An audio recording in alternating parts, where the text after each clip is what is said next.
Welcome back to First Issues. We continue our analysis of the First National Bank of Botswana's full-year financial results with the bank's Chief Financial Officer, Dr. Mbako Mbo. Doc, thank you so much for coming on First Issues. We're here to discuss the Fnbb full-year financial results for the four-year period ended 30 June 2024.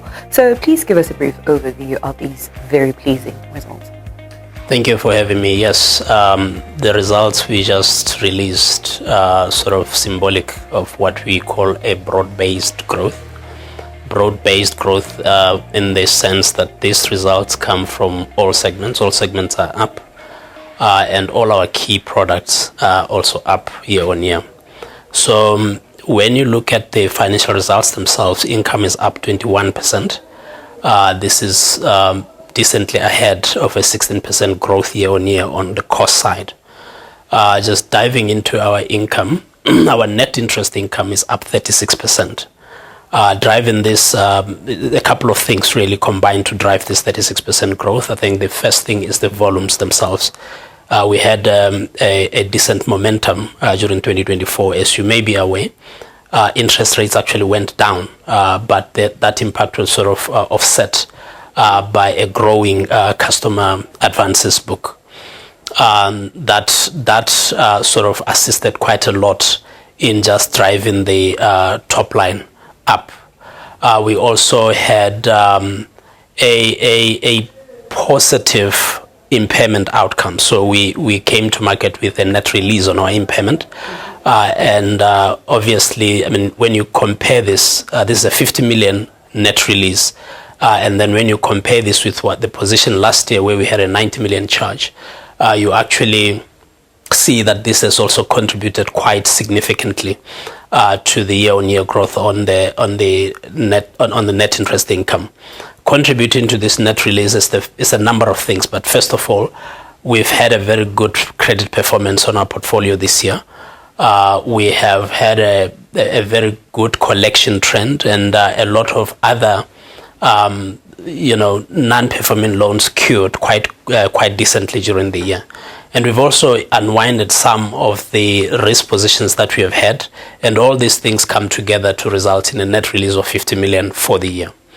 On the net non-interest revenue side, there was also a growth of 7%, and this 7% comes from all over. From many products actually. All our key products, as I've mentioned, are up.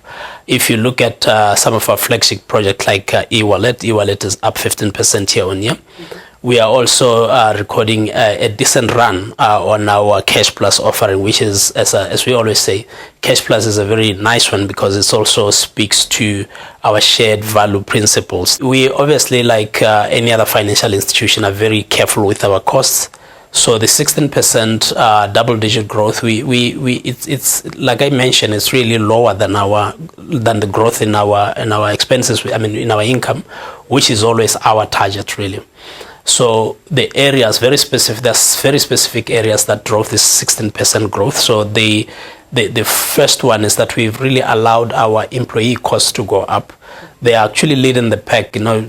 Our employee cost is 48% of our total cost base, so they really influence the direction of our total cost base. They were up 12%, and there are many reasons why we have this 12% year on year. First of all, I think we're all aware of talent wars. We obviously had to react and respond to that. We have ambitions to retain as much talent as possible. We have an ambition to develop staff as much as possible. After a period of slow growth due to tough economic conditions, a strategic review of the commercial segment done about 18 months ago is now starting to show positive results, right? The commercial asset-backed finance or West Bank portfolio grew by 52%, which contributed to an overall 16% increase in the segment's advances. Could you please break this down for our viewer? First of all, our commercial segment has not been doing well for quite some time. The teams who have been at work, changing a lot of things, but I think at the center of that is simplicity. And so what does this really mean? It means us just looking at the way we do business, the way we interact with our customers, the way our customers experience us, One of the areas that we saw that there were so many pain points was actually that particular product house, Westbank. There was a transition period when we were sort of restructuring it in and sort of embedding it into segments. And that transition period probably led to some pain points that sort of lingered for some time. And we were basically removing those. So in a nutshell, what we did there, we looked at the tenors that we give to our customers. We looked at the processes. We looked at the paperwork. We looked at the interaction in the case of motor vehicle asset finance. We looked also at how we interact with our dealers and how we sort of contract with our dealership, with the dealerships, and so on and so forth. We also looked at at how we've actually resourced and planned the sales force around this particular product house. We changed all those kind of things, and I think the response from customers was quite positive. Still on the statement of financial position, the non-performing loans are down 10%, and you even spoke about them being cured. So what would you say led to that outcome? A number of things led to that outcome. I think we just also reviewed the way we actually approach it. As I speak to you now, we've got 100% contact rate with all our customers that for whatever reason find themselves or find their balances sitting in non-performing loans. As a bank, our first approach really is to have a conversation with the customers in a very dignified way. So we've got this drive, we call it real help. We've seen some of the loans getting restructured into terms that some of our customers can now afford. So Doc, what is the future looking like? Yeah, I mean, we all know the economic climate that we are operating in, so we are quite cautious, obviously, but we are very optimistic. We do believe that it's a cycle that will come and pass. But obviously, being a credit-heavy business by our nature, we look at our credit appetite from time to time. Our credit appetite will always speak to the realities in our economy, so that's a given.